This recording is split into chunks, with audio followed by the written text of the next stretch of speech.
Oh yes, the solution to all your travel needs is here.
Good afternoon. Thank you so much for joining us on The State. The State brings you all the topical issues that you can think of in this country. We also do well to bring you the solutions that comes with some of these problems. And so this is what we intend doing this afternoon. And so thank you so much for joining us on The State.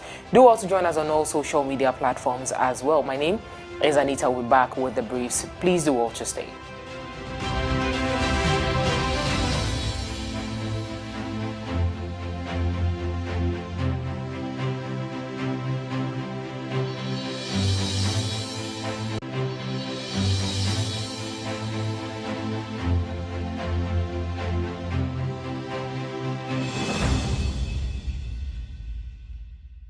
Oh yes, the solution to all your travel needs is here.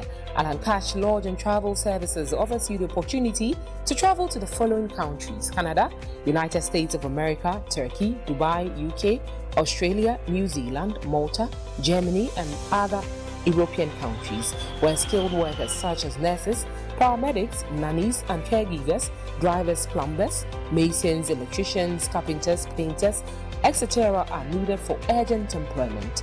𝐼𝐓𝐕 Lodge and Travel Services can secure your Schengen visas with work permits. Individuals, organizations, churches, schools can contact us for their ticketing and hotel reservation, car rental services, international tour packages, travel consultation, visa assistance, and study abroad packages to all countries. We are located at Mr. Bates Bus Stop, opposite the Calvary Baptist Church at Abaka, Accra, or contact us on these numbers: 0544 27 9525 or 0545 622 672 or 0302 237557. 𝐼𝐓𝐕 Lodge and Travel Services, your destination, our pride.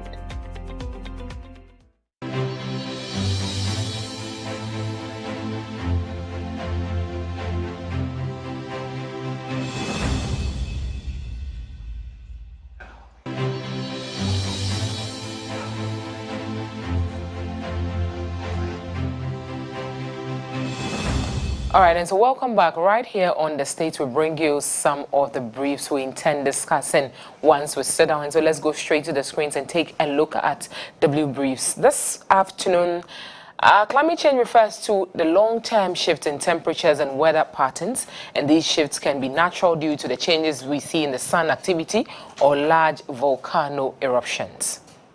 The fact of the matter is that since the 1800s, human activities have been the main driver of climate change, primarily due to the burning of fossil fuels like coal, oil, and gas.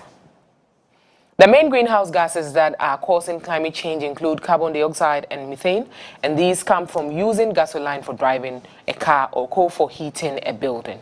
And this is how come we have the climate change. Now, the average temperature of the Earth's surface is now about 1.2 degrees Celsius warmer than it was in the late 1800s. That is before the Industrial Revolution, and warmer than at any time in the last 100,000 years.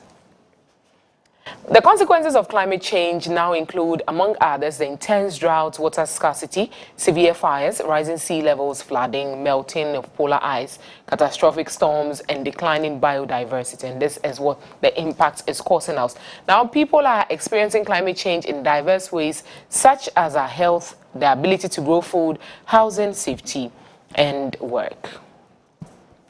Conditions like sea level rise and saltwater intrusion have advanced to the point where a whole community have had to relocate, and protracted droughts are putting people at risk of famine. And so there's a lot of drought also. By contrast, the 45 least developed countries accounted for only 3% of the global greenhouse gas emissions, while countries like China, USA, India, and the European Union, the Russia Federation, and Brazil together accounted for more than half of all global greenhouse gases emission in the year 2023. Everyone must take the climate action, but people and countries creating more of the problem have a greater responsibility to act first. So we are waiting for them. When they act, we can also continue. Now, many climate change solutions can deliver economic benefits while improving our lives and protecting the environment. It is the onus lies on us to also protect the environment for our future generation. Now, the earth is feeling the heat. That is the issue. The earth is feeling the heat. Every increase in global warming matters. But we are asking a big question. Is Ghana prepared to tackle climate change and bring policies that will strengthen the fight? Well, this is what we intend finding out right here on the state. And so take a seat and do well to join us through it. I will be here until 3 p.m. And so do well to follow us also on all our social media platforms.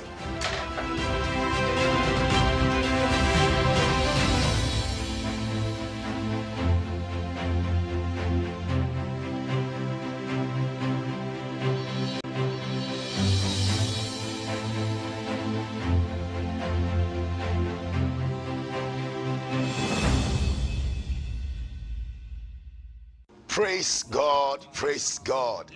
Christ in tea, you respond, yeah, this year. I'm excited to announce to you, friends in the Lord, are you seeking for a platform where you can pray? Ope baby apeso bompai. Na oni nyami edi inkita hon. Bibi chire so. Ana amanye bi na be senku. And you come home. Let's go into the prayer room on WTV every Friday 9 p.m. to 11 p.m. to meet seasoned ministers of God that God has raised to impact your life. Remember, John Wesley said, I have too much to do, therefore I spend several hours in prayer in able to do it.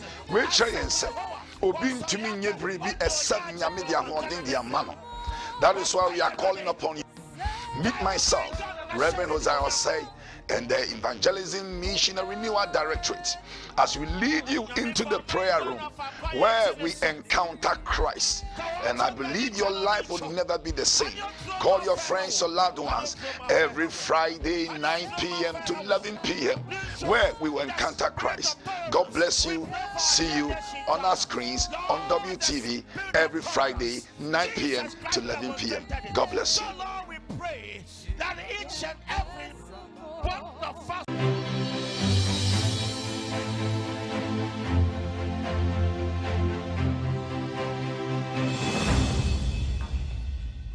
Good afternoon to you once again. If you have just joined us, this is the state. We are going to be discussing climate change. We are assessing the prevailing situation and some mitigating measures. My guests are Dr. 𝐼𝐓𝐕 𝐊𝐚𝐬𝐿, who is the Director, Agriculture and Rural Development for the Methodist Church Ghana.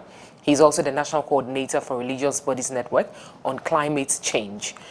We'll also have Emmanuel Douglas Texan, who is a co-founder, Maintenance and Sustainability Africa. And so these two gentlemen will help us understand where we sit as a country and what we need to know about climate change. Good afternoon, gentlemen. Thank you for joining us. We hope you are doing well. Yes. All right, so let's start. What is climate change, Emmanuel? So climate change is the long-term change in our climatic situations, our long-term change in the temperature across the globe. So we know temperature is a weather pattern, but when you talk about climate change, it's how, within a space of time, a longer time, the weather changes from one state to the other. Can you give us an example? Make us understand better. Okay, so when we talk about climate change, locally, when we were, I'm a fancy, and the fancies named their monthly seasons according to the climate. So in January, we call Sanda, and in March is a bowl. So that is when the weather, the rains begin to set in, and in April, a bobra. So that is when we have a lot of rains. And so based on this monthly season, they are able to know that this particular month is a rainy season. And so they prepare themselves to plant. And so that is, they depend on the climate to do their agriculture, to do their work. And so the climate change is how the global weather pattern is changing within a long period of time. So, I mean, locally, that is how we would want to understand it. Okay, so we'll come back to you and tell us what has changed, if indeed it has changed right here in Ghana, because as you indicated, growing up, you saw all of these things.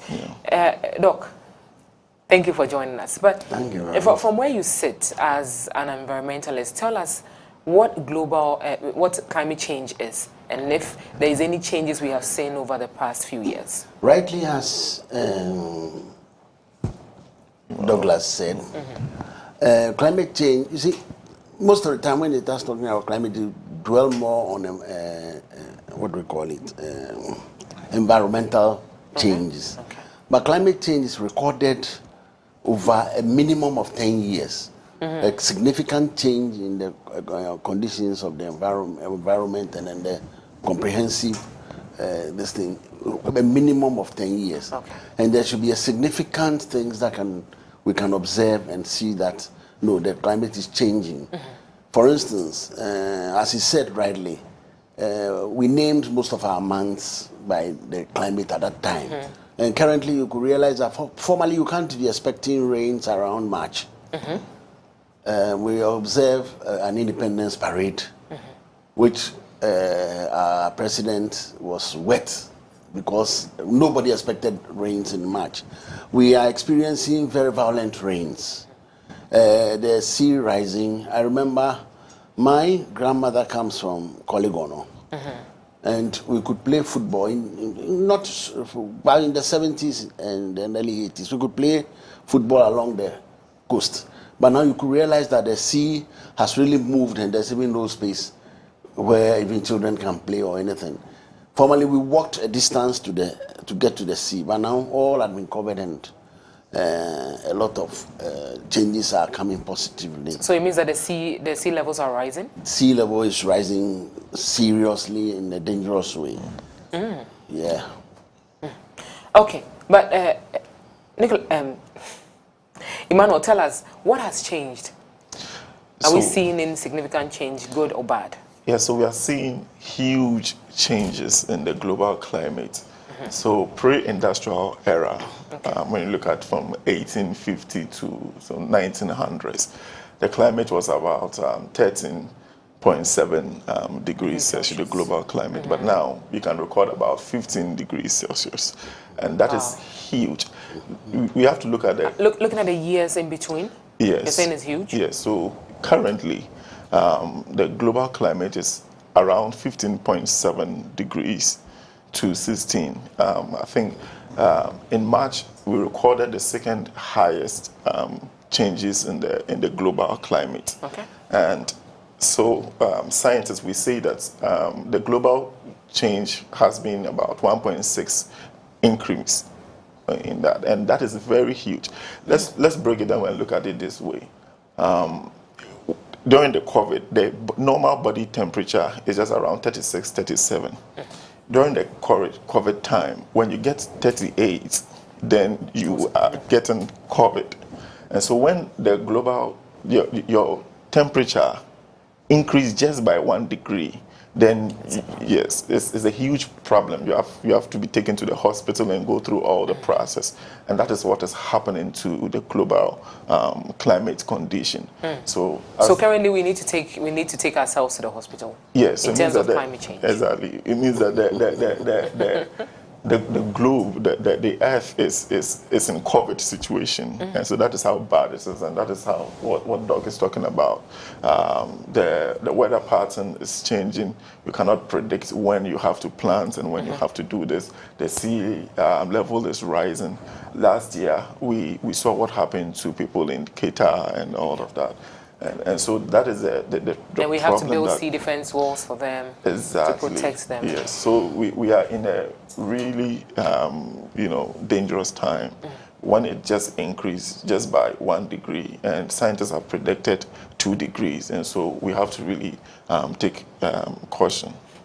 Okay, thank you so much. Doc, what are some of the activities? We understand from research that some of the human activities is what causes the increase in the climate change. What are some of the activities that we do on the low that we do not even account for?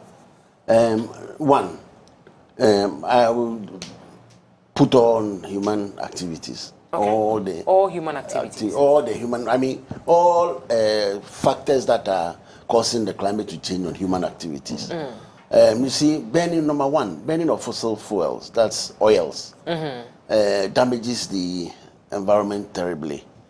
Number two, desertification, like clearing lands, cutting out of timber, cutting out timber and all those things are contributing seriously to the climate change menace. And the changing climate, as he rightly said, there are dangers. Okay. Let me touch on some few of the dangers. You see, one, there are some pests who operate more in particular climates, particular temperature, critical temperatures, especially ectoparasites. Okay. And what do they do? Like lice. Okay. Ticks and others. Some of them operate within some critical temperatures, and now we are at that temperature where they like most. That is the temperature within which we are. And then the interesting thing is there's a mutation for such micro and macroorganisms. Some go through mutation, and they will form creatures that have not been seen. For instance, classical is the Southern Africa. Now there's a type of scorpion which has never been seen. They stay on the surface of wild animals and they kill them. In Ghana too, we are seeing some interesting insects who are invading terribly. And then, like, you see this white thing on the mango trees, which are also causing havoc. They are all things that are coming out of climate change. We had formerly the 4 army worms. Conditions best for them was in the United States, but now they are invading Africa. Now there's this thing, some small cockroaches. They are all insect mutations. You realize that small, they say they came with containers. They came with containers from where? And the danger is that when the environmental temperature rises to a certain level, we humans may not be productive again. You mean fertility rate is going to go down? Yes. One, let me calm you down. You are getting too alarmed. So I'll calm you with the fishes first. Okay. You know, with the changing and warming of the global warming, the fishes are not able to reproduce. Spawning is being affected because their reproduction is in the very critical. If they don't get that particular temperature, they can't reproduce. Temperature in the waters? In the waters. And heat, the water absorbs heat, so more of the heat goes into the water. So some of them, we are talking about fish stock and others, some of them are dwindling, not because of petroleum or overfishing, but because of climate change. The animals, the fishes can just not breed. I talked about humans. You know, in God's wisdom in creation, He created the man to have a scrotum out of his body which should be about 2 degrees lower than the body temperature. And now the environmental temperature is even bypassing the body temperature. So where your scrotum is hanging is higher than even your body temperature. The body has a mechanism of maintaining the one temperature because we are monothermics. So if now the temperature is increasing and even the environmental temperature where the scrotum is supposed to hang for spermatogenesis and is hanging in that heat, it means like sperm formation will be hampered. And if sperm formation is hampered, then humanity is just terminating our race. Okay. That's how serious climate change is. So gradually we are terminating our that is why it is dangerous for us to sit and think climate change is. We went to a seminar and somebody said climate change is nothing but learned people speaking big English. And that is his definition of climate change. So if we see it from this kind of thinking, then we will not be taking it serious. But it's an extremely serious issue. Okay. Now, Emmanuel, let's come to you. Our forefathers used to burn a lot of the bushes. We were using firewoods and all that. Quite recently, researchers have made us understand that some of these things also causes climate change. Yes. In the past, what were they doing different that we didn't get these rising temperatures, and why are we getting it now? I think that in the past, if I was speaking the Ghanaian context, we were very mindful of how we took care of ourselves and the environment. I think we saw the environment as our next neighbor. And so there were a lot of practical actions that were done to keep the environment. In the wisdom of the people, there were portions of lands that were reserved, protected. Not even government requested that they should protect, but they allowed those forests to be reserved by their own So way. example is the Tiwa forest reserves and all that. Exactly. They wouldn't, even when they find gold or whatever that is there, they wouldn't mind because they understand the climate. Their food source is connected deeply to the climate, and so they protect. And so even when they are going to cut some wood they are careful in how they do it. But now we are just destroying. We don't care. All that we need is gold. All that we need is, and so we don't really care about what the environment is, what the ecosystem services that they provide for us. All we care is there is gold here, we have to mine and all of that. So that is the difference. They really thought through. Imagine how they named the month according to the seasons and how it connects to the agriculture production. So it was they thought about it and they saw the need to protect the environment and the ecosystem. But now we have become very individualistic.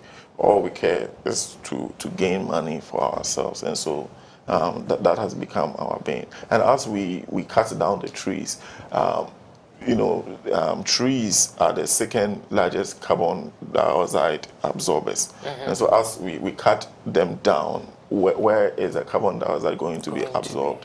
And then to also touch a bit of what Doc said about the sea. The sea is the first largest of carbon dioxide absorber.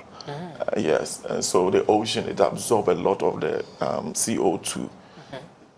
Now, when the ocean absorbs the CO2, it's now causing the ocean to be acidic, affecting the fishes and all of that.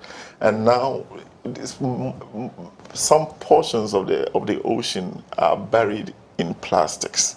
And so it is affecting the whole, ecosystem. Plastic is affecting the ecosystem. Yes. Okay. So for the sea to absorb a volume of the CO2, it is unable to absorb, and so the rest would have to come to the earth.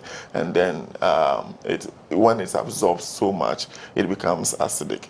And so now the way we go about things is just causing destruction, and climate change is on high, and we'll face the brunt of it.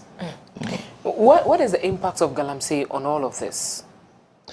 Galamsey, there's no any There's no linkage to it? There is. Okay. There is.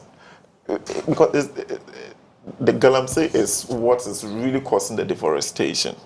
We see huge forest reserves that, where carbon sinks now being destroyed openly.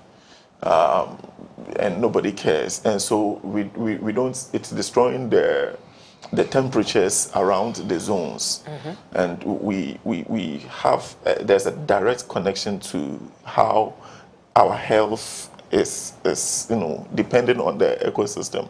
And so 𝐿𝐴𝐬𝐕 is one of the biggest threats to our ecosystem, and it's one of the biggest drive when it comes to climate change here within our context. Yeah. Okay. Doc, the other time you were mentioning plastic. It says it has taken some part of the ocean and it sits there and then it's not able to move. Tell us about it. How is it affecting us as people living on Earth and then the fishes in the sea? Let me talk a little about 𝐿𝐴𝐬𝐕, okay. And then I come to this. All right. As you rightly said, but one serious threat on 𝐿𝐴𝐬𝐕 is that they turn the surface, the humus surface, which God created to protect the inner soil, and then that's all radiate a lot of heat. They turn it upside down. So we have the sandy soil underneath, which absorbs and radiates more heat coming up.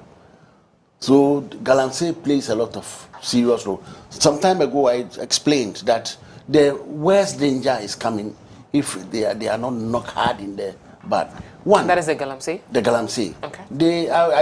The last time I used 𝗟𝗓𝐕 𝐊𝐴𝐬𝐕, that the Methodist Church bought a platoon to shuttle people. And one leaders meeting, there was a disagreement and some group of people sank the platoon. So they dived as deep as they could go and they couldn't locate it. That was how deep the 𝗟𝗓𝐕 was. Now, canoes are to migrate because sand has filled a lot of places to the level that canoes are even have to migrate. And if we don't stop it, and this sand fills it, then we are going to have sandbanks, like just the desert. Sandbank, look at the size of 𝗟𝗡𝐕 and how long it is, full of sand. It will be absorbing heat in the afternoons and then radiating heat in the evenings. So that is how serious 𝐿𝐴𝐬𝐕 can be.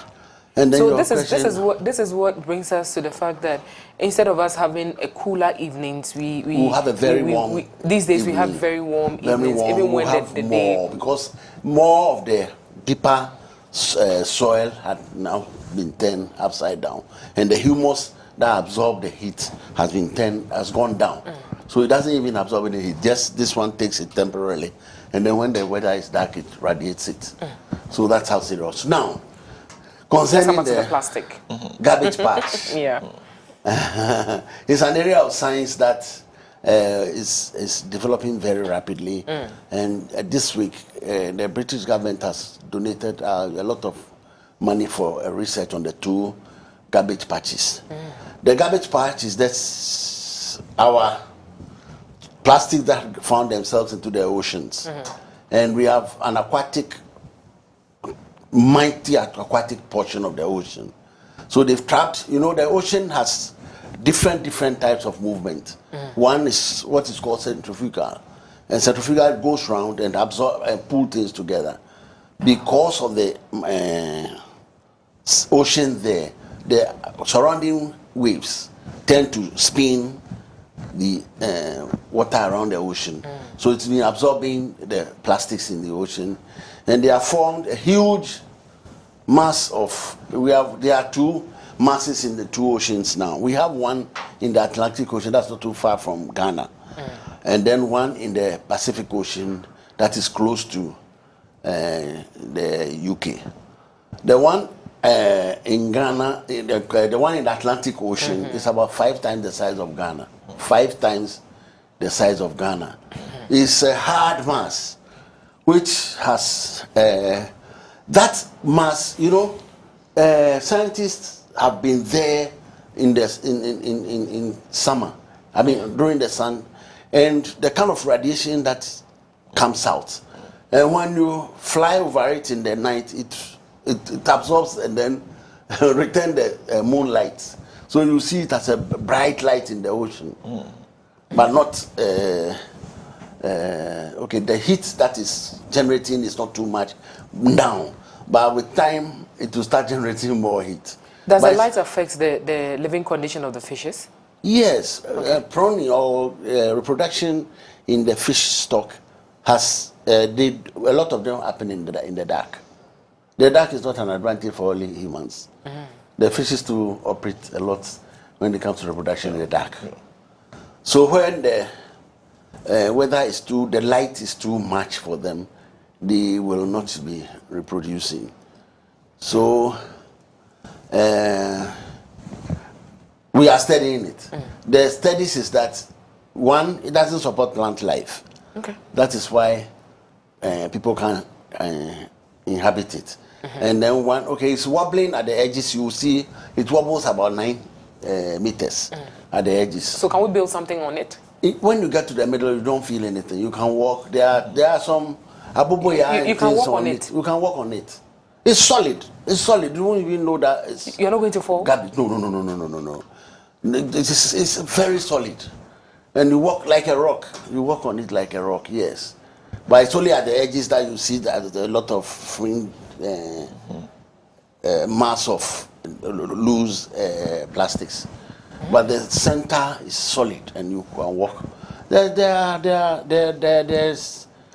4 abubuya, and this is there's a serious group in West Africa studying it, studying this thing, and I happen to be part of. Would they be collected? Would they be collected in? I mean, would you take that out of the sea?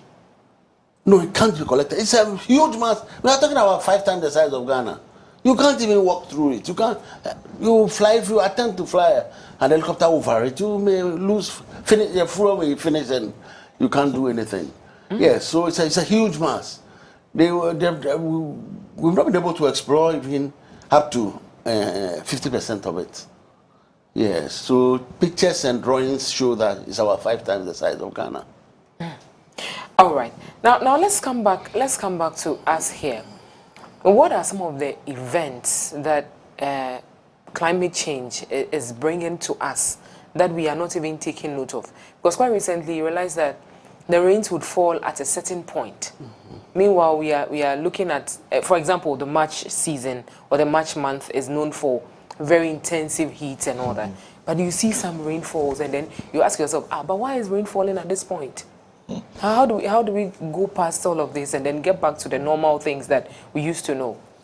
Okay, so last year there was an acute drought that was declared here in Ghana. Okay.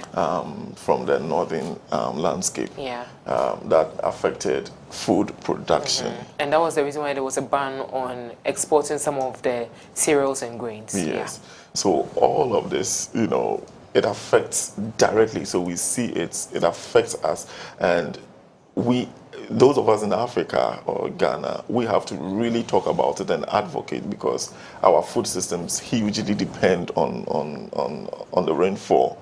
And so we have to do the advocacy, we have to talk about it, we have to develop a lot of resilient programs, food programs, for us to be able to continue how we survive.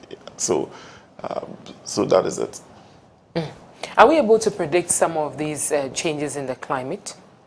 I mean, 𝐷𝐸𝐸 will tell us there will be rainfall patterns, but are we able to actually accurately predict some of these patterns? No, we are unable to predict, because those days we're predicting. We know that in March or in April it's going to rain at a certain point. Remember last year around December, we're still experiencing some 1 or 2 rains. We didn't feel the Harmattan season like the way it is, for you to predict that, so this is the season. So now we are not able to predict the weather very well. And the problem is that those in the hinterlands, those in the villages who uses the weather pattern to grow their crops and all of that, they wouldn't know what to do, whether to plant plantain or cocoyam or cassava at this particular time, and so food scarcity would set in eventually. Yeah. Doc, do we still understand as a people and as a nation, do we understand what climate change is? Are we understanding it? What are some of the misconceptions that people have about climate change? Unfortunately, no. We don't. We don't understand. And we underrated it. I wouldn't want to call names, but when we first started talking about climate change in the Methodist Church, one huge figure said, what do we mean by climate change? And he plants his cassava and the cassava grows. So we should stop talking about those jargons that we are talking about. And so, but later on I met him again at a conference and he said, oh really, Dr. Bruce, your climate change thing is serious. So he has been baptized by events. As you are saying, that caliber of persons who should start advocating for us to bring it very close to humanity are not, because of the inflows of aid, especially to mitigate climate change. A lot of square pegs are in round holes. People who do not even understand anything about climate change are occupying positions who should be advocating for climate change. So there's need for a conscious change of reasoning. When we are attending, there's a meeting that we attend, this global climate, we call it COP1, Committee of Parties. And we send comedians and people to go and entertain our persons. And these are gathering of serious scientists, where we should also, as receiving end of misdeeds in Europe, should go and speak well for ourselves. We know, we go and we are thinking about how to entertain people who are going. And if you see the party of persons going, we are not, technically not going to make any impact in the global talk, unfortunately. And I think this is something that the government should look into it seriously. Yeah. In this instance, where we stand today, I mean, we are still using vehicles, we are still using gas and oils. People have advocated for the electric vehicles where we take off the emissions and all that. People have also advocated for a bill on emissions levy, which has been scrapped. But what should governments do? What should corporate institutions do to help avert some of these climate changes that we are seeing? Emmanuel. Yes, thank you. I think that this government is trying to do something right by setting up a ministry in specifically on climate change and sustainability. And so we hope that real issues on climate change would be addressed and will help to do that. I think that they should be able to localize the effort. Okay, the discussions that we have at the top level should come down to the local community, the communities whose livelihood hugely depend on climate, depend on whether it is raining or not. If we are building dams for them, how do we do it sustainably? How do we bring the right technology to them? How do we bring simple technologies like irrigation technology that would utilize maybe a solar? How do we make it so local that one family can be able to use that simple technology to address the climate issues in the farm? And so whilst we are thinking at the national, maybe bigger thing, let's localize the efforts. Let's develop technology. Let's think about them. The little farmers, those who grow in their backyard, whatever. We have to contextualize the bigger discussions. Like Doc said, people go, we have the discussion and we talk, but we don't see it, because it has to be seen, it has to be reflected in the life of the people. So, the government should, think about it that way, how the local people would benefit from all the discussions that are ongoing. And then the policy interventions as well. bring policy that would help organizations who are going green? How do you support the Methodist Church to plant a lot of trees? How do you institutionalize it so that every year a number of trees, seedlings will be given to the church, the schools, to be able to do that? How do you empower them to make sure that they are nurtured and not just planted, who are benefiting from some of these interventions? We should be able to give a report of how individuals in the community, people in the community are grouped, are getting the benefit of the, adaptation programs that government bring on board. When we are able to do this alongside solving all the deforestation problems and all of that, and making the ecosystem livable, stopping the galamsey and not maybe playing politics with it. I think that Ghanaians are interesting. They themselves bear the brands. The very poor are those who are really affected when it comes to climate change, because when the atmosphere, the temperature is very hot in the evening, some people have the opportunity ACs to use the ACs, but you go to the local communities and they do not have that. They have to open their windows. When they open their window at that climate, at that temperature, that's when mosquitoes, like Doc said, they thrive. And if it's no mosquitoes, you have others taking your stuff from your rooms and all. But it's the same Ghanaians when we are fighting against deforestation and destruction of our water bodies. The same people would also rise to defend some of these things. And so maybe a lot of education would have to come in. And the issue of deforestation or destruction of our water bodies should be separated from the politics. We should separate that so that we are aware and able to raise the awareness and educate people on these things. All right. Douglas, hold on. We'll come back to you again after the break, and then we'll take a look at what can be done on plastic, because it looks like we are having a big recycle plant here in Accra, but the issue of plastic is still engulfing us. And so we've been speaking on climate change, and our two gentlemen have been helping us understand it better so far. But let's take a break. When we come back, we'll continue.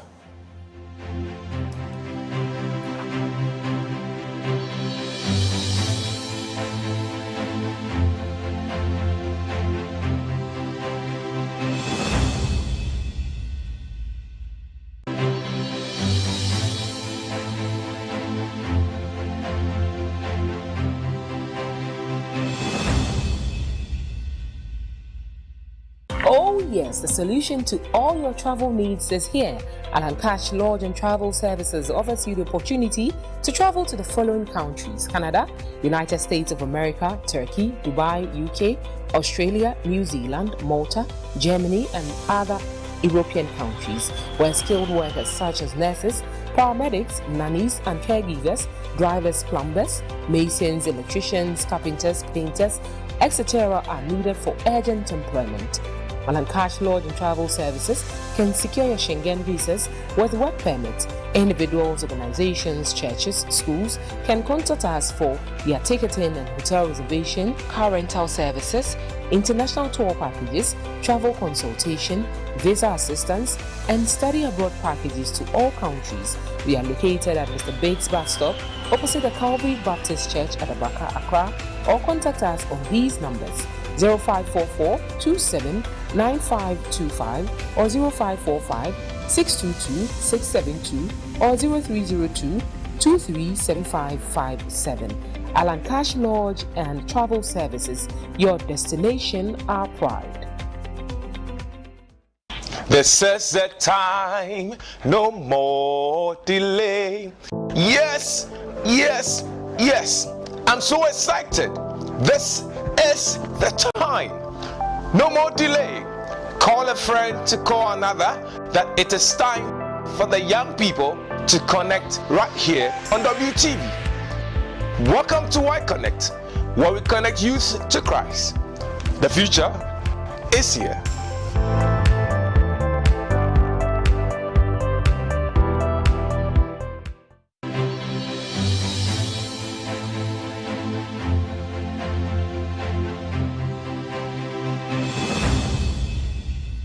Well, this is still the state. Welcome back, and thank you so much for joining us once again. Doc, let's come to you. But what should government prioritize when it comes to climate action plans? Prioritize. You see, we've gotten to a stage where the distraction is so colossal.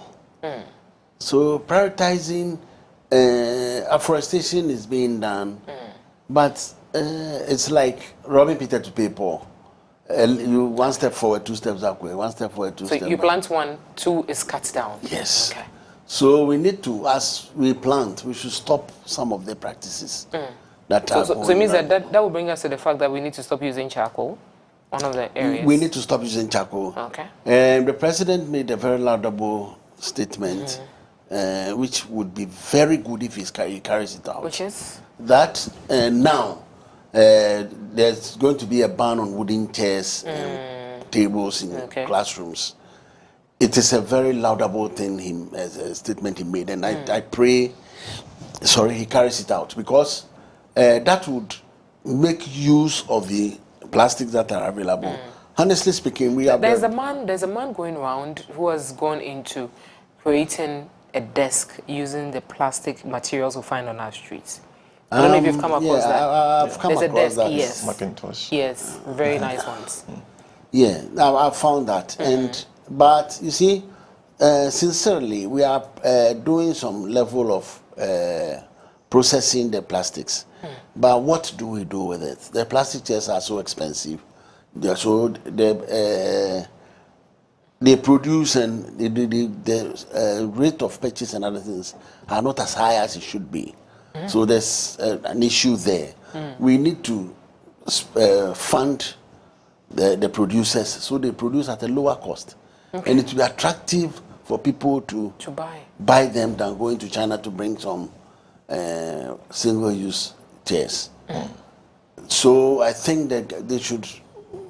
You see, I always say the church by our faith-based organizations are so rich in human resource and in reasoning, but unfortunately, because we are apolitical, we are not found aligning to any political. So at least they should be ceding some of the thinking to the faith-based organizations, and we will wholeheartedly help, free of charge.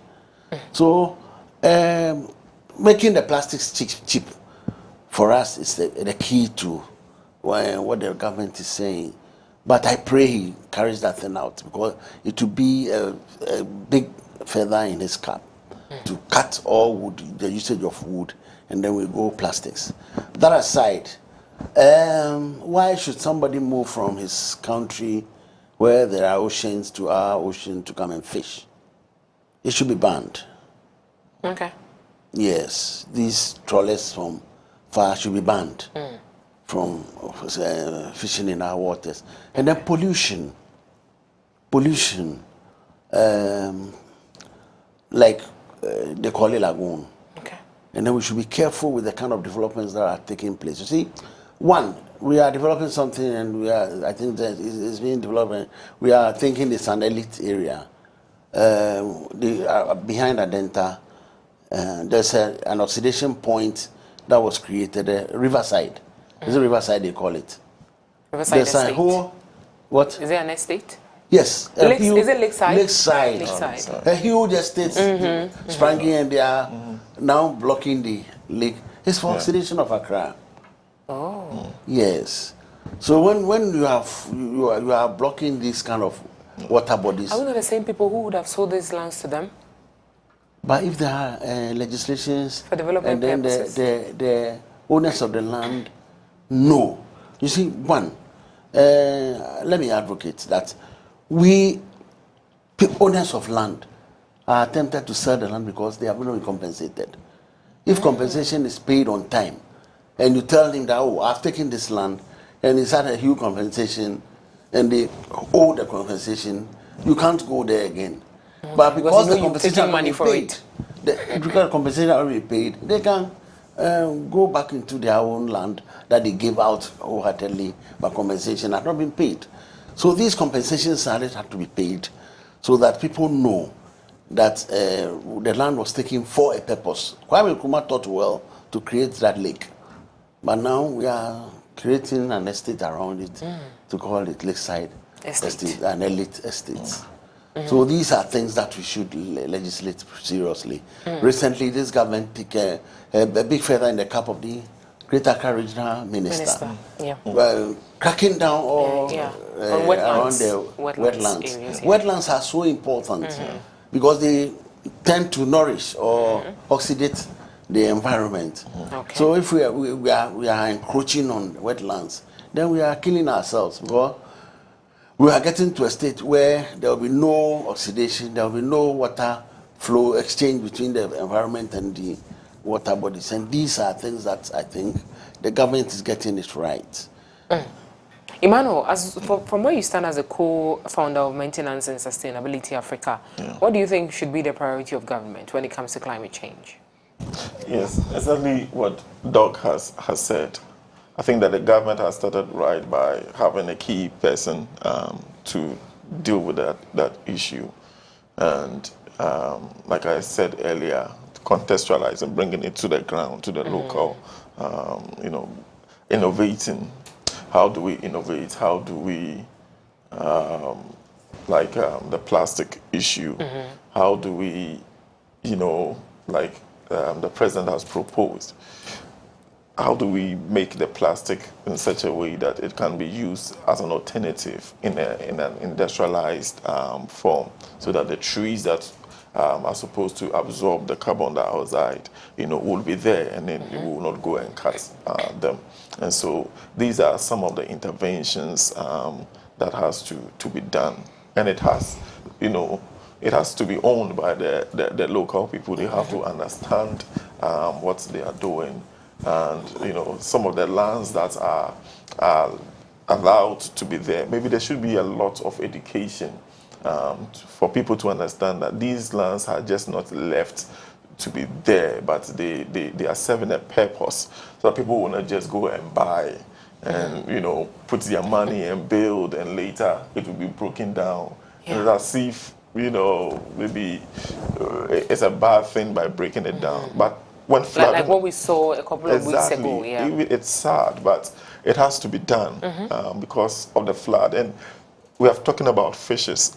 It is a place where the fishes go and birds there as well. Because sometimes when you're walking or you pass by the Sakumona Ramza side, you see some birds, some very rare species. You find some rare species of birds there. So it's a nesting ground for them. Yes, especially the sea turtles and all of that. So you have to be very careful how we go about it and educate people. The fact that somebody wants to sell a land to you in that particular area, you should, to probe further and do your own self good in order not to have any future consequence. So these are some of the things that governments can do, bring some innovative ideas, support, fund innovation. Plastic used to be a solution to a lot of problems, but it has become a bane to our development. So how do we innovate? How do we transform the industry to a more circular economy rather than a linear one? Once you produce a plastic bottle, it shouldn't end up in the ocean. It should come back to the economy. So recycling. So how does this transform into a table? How does it transform into something else? And it creates employment. It brings new ideas, and that is what we should be focusing on. Yes. Okay.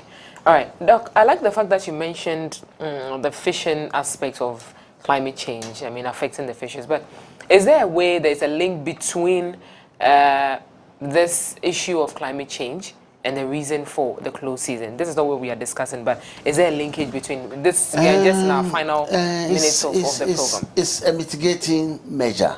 Okay. A very important mitigation measure. Now, we have destroyed, there are two factors that affect pruning of fishes. Breeding of fishes, for a common language, common normal language. Breeding of fishes, There are two issues: one, noise, and then the second one is temperature. Okay. Yes, light, noise, and temperature. So, if you are able to have a closed season, a whole month, we would restock the ocean. It is a very important thing that should be done. I mean, if you take there's no country, I don't know how many countries are in the world who do not do closed seasons. Yes. All these European countries do closed season. And they do for it both artisanal and then both trawlers. Artisanal and then trolleys. Yeah, so there was a proposal that some mitigation, like a place like the Gambia, they have a distance, they are closed in I think 6 weeks. After 3 weeks, you can go into about 50 meters or so into the ocean, not beyond that, where you can harvest some fish. There are 50 meters or 20 meters, I've forgotten. So something like that, there are such limitations. But you see, our system is such that we are recalcitrant. If we would respect laneways that are given, but not take advantage of those laneways, then we could, such a laneway could be created where artisanal fishermen, we have some whose entire life depends on that kind of fishing, can have something to take care of their families through just fishing about 20 or 50 meters into the sea. Yes. Okay. All right. Thank you so much for doing this with us and for telling us all we need to know about climate change. And we hope that whilst we are talking about it, others who are watching, who are also practicing some of these bad things, would also do well to put an end to it so that we can have our environment back to us, because that is the only thing we are leaving for the future generation. Thank you so much, Emmanuel. Doc, thank you so much. But we've been speaking on climate change, we've been assessing the prevailing situation and some mitigating measures so far. We've been speaking with Dr. 𝐟𝗓𝐕, Director for Agriculture and Rural Development for the Methodist Church Ghana. He is also the National Coordinator for Religious Bodies Network on Climate Change. Emmanuel Douglas Texan is the co-founder, Maintenance and Sustainability Africa, and these two gentlemen helped us understand better what climate change is. Thank you so much for joining us on the States, but it's Friday, and so we promise to hit your screens again on Monday afternoon. Before then, enjoy the rest of our programs. Stay safe, and we'll see you.